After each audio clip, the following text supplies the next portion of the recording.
नेपालमा हुँदा युरोप जान पाइएन भनेर मेन पावरसँग झगडा गर्दै बसियो। अहिले युरोप आइसकेपछि 17 तारिकमा आएको हो। अहिलेसम्म कामको ठेगान छैन। बस्ने खाने उटाङटाङ गर्ने मोबाइल चलाउने दिनभरि टिभी हेर्नेदेखि अरू केही काम छैन। कहिलेदेखि काममा लगाउने हो केही थाहा पनि छैन। मुझले इमिग्रेसनमा पनि लगाएको छैन। भाइ के छ? ठिकै छ भाइ। सुताइ छ। कोही माथिल्लो तलामा बसेर मोबाइल चलाउँछन् 24 घन्टा, कोही तल्लो तलामा बसेर मोबाइल चलाउँछ। युरोप राम्रो छ। महिनाको 2-3 लाख हुन्छ काम सुरु भएपछि। गफैले हुने हो 2-3 लाख? होइन, काम सुरु भएपछि भइहाल्छ नि। काम सुरु भएपछि हुन्छ भन्नुभयो त अहिले। टिआरसी बन्दैछ, लाइसेन्स बन्दैछ, सब आएपछि काम सुरु भएपछि महिनाको 2-3 लाख कहीँ जाँदैन। साथीहरू आउनु होला युरोप।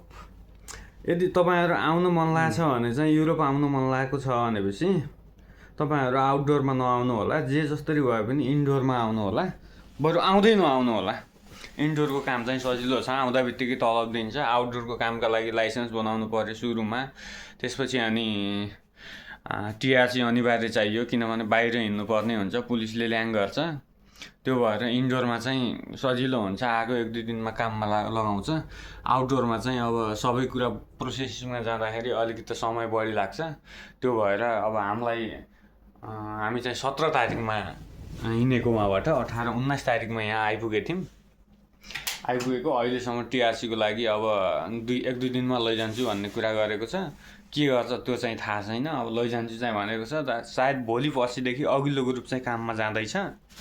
अब अलिकति समय चाहिँ लाग्छ आउटडोरको लागि। आउनु मन लाग्छ भने युरोपतिर इन्डोरमै आउनु होला। सकभर त यो जहिले बुल्गेरिया भन्ने देश त छिर्दै नछिर्नु होला। पाइला खुट्टै नटेक्नु होला। सकिन्छ भने यो नेपालभन्दा पनि अझ भ्रष्टाचार भएको देश हो कि जस्तो लाग्यो। केही पनि छैन। यो पुरै डाँडापाखा मात्रै छ। हुन त हामीलाई अब बजारतिर गएको छैन अहिलेसम्म। कस्तो छ हामीलाई चाहिँ गाउँमा लिएर राखेको छ। इन्डस्ट्रियल एरिया रहेछ वरिपरि।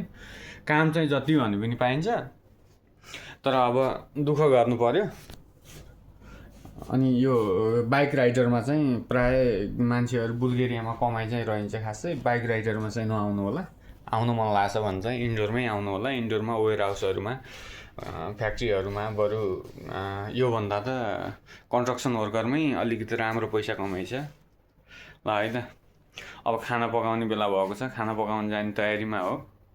खाना आफै पकाउने हो, खाने हो, मिठो मिठो खाने हो, किनेर पैसा आफै हाल्ने हो, मजाले खाने हो। कम्पनीले दिएको सकियो ल है त। ओहो, हाम्रो दाइ पुरा ह्यान्डसम दाइ हो नि उहाँ त। कुल भयो। ओके, यहाँ गुड बाई भएछ, त्यहाँ गुड आफ्टरनुन भएको होला। यहाँ त गुड आफ्टरनुन मर्निङ नै भइरहेको अहिलेसम्म।